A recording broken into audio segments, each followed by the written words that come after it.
Hi, friends. Today we're going to look at a purpose for authors writing a book. And that purpose for writing a book today is entertaining. Okay? Think about if something's entertaining at home.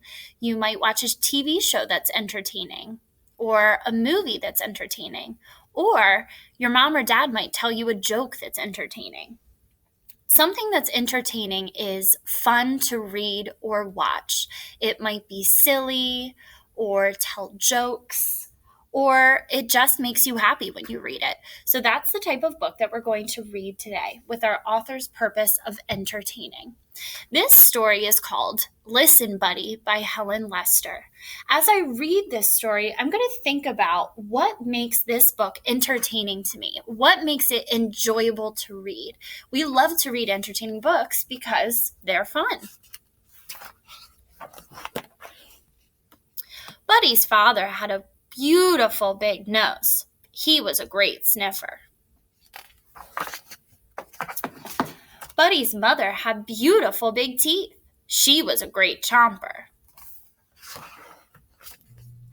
Buddy had beautiful big ears. It didn't matter. When Buddy's parents sent him to the vegetable stand to get a basket of squash, he came home with a basket of wash.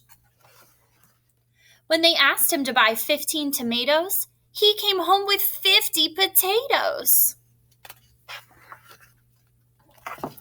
Buddy's father said, "Listen, Buddy, will you please bring me a pen?" "Who?" asked Buddy. "You," said his father. "Will you please bring me a pen?" "A what?" asked Buddy. "A pen," said his father. "Will you please bring me a pen?"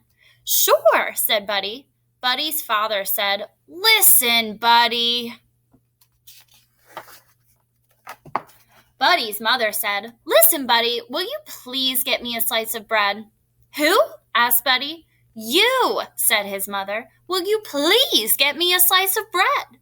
"A what of what?" asked Buddy. "A slice of bread," said his mother. "Will you please bring me a slice of bread?" "Sure," said Buddy. Buddy's mother said, "Listen, Buddy." Somehow Buddy's mind was always wandering too far away from those beautiful ears. His parents tried yelling, "Listen, Buddy!" They tried whispering, "Listen, Buddy!" Nothing worked. One day, Buddy got permission to go for a long hop. He had never before been allowed to go beyond the vegetable stand. "Listen, Buddy," his parents warned him. "Just remember that at the end of the road, there are two paths. The path to the left will lead you around the pond and back home. But the path to the right will lead you to the cave of the scruffy varmint. And that scruffy varmint has a nasty temper. So be sure to take the path to the left." "Right?" asked Buddy. "Left," said his parents. "Right," said Buddy, and with a salute of his paw, he hopped away. Feeling very grown up, Buddy hopped along past the vegetable stand and on to the end of the road. "Now let's see," he pondered. "Was I supposed to go left or right or left?" He thought as hard as he could. The last thing he said was right, so that must be right. Right he went. 25 hops later, Buddy discovered that right was wrong. There in the front of the cave was the scruffy varmint doing scruffy things that varmints do, like snarling, mussing his hair, rubbing dirt on his knees, and scratching a whole lot of itches. At his feet was a large soup pot. "What are you going to do with that soup pot?" asked Buddy. "What does one usually do with a soup pot? Bake pie?" replied the scruffy varmint, not too kindly. "I'm going to make some soup." "Some what?" asked Buddy. "Soup!" snarled the scruffy varmint. Buddy had forgotten his parents' warning about the scruffy varmint. He asked eagerly, "May I help?" The scruffy varmint was not fond of having company, but with help he'd have his soup sooner. So he said, "All right, Bunny Rabbit, come help me gather firewood." Who? What? Asked Buddy. You, Firewood. Buddy eagerly hopped ahead of the scruffy varmint. Very gently, he gathered a large, prickly bundle, which he held out proudly. Roughly, the varmint grabbed the bundle. I said firewood, not briarwood, he yelped, plucking the sharp thorns from his paws.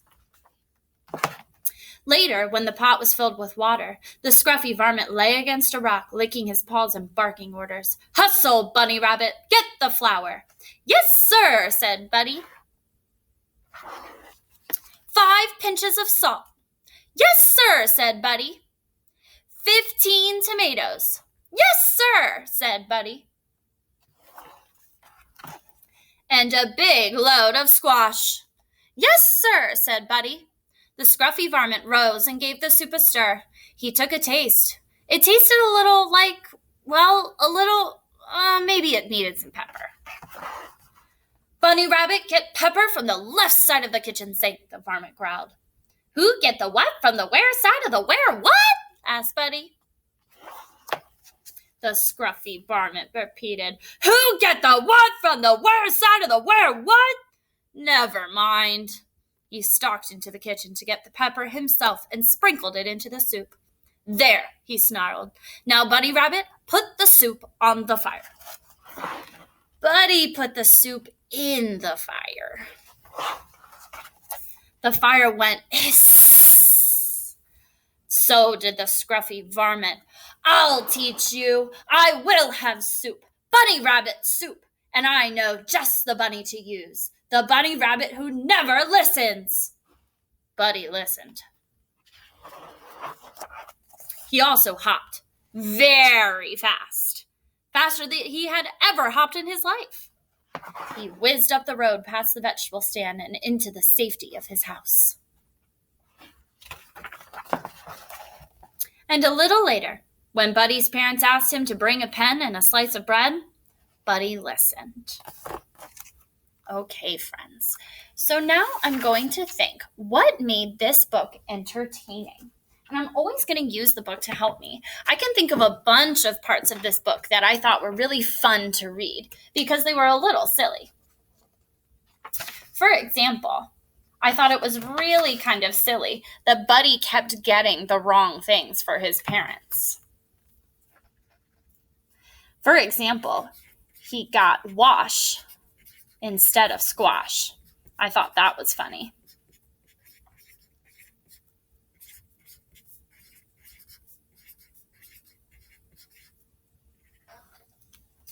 Also, he brought potatoes instead of tomatoes.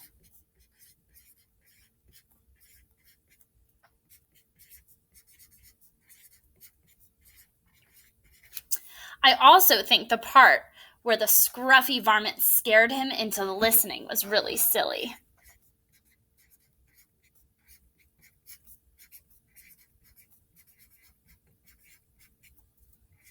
The scruffy varmint scared him. Looking back, even on the back cover, that part makes me laugh. So friends, when you're reading at home today, I want you to think of Listen Buddy and how the author's purpose for this book is to entertain us. It's to make it just a fun book to read. When you're at home today reading, try to find a book in your house that is entertaining, a book that you could just read for fun. Maybe it's silly or has good characters like this. Either way, be prepared to tell your teacher when you come back about an entertaining book that you read.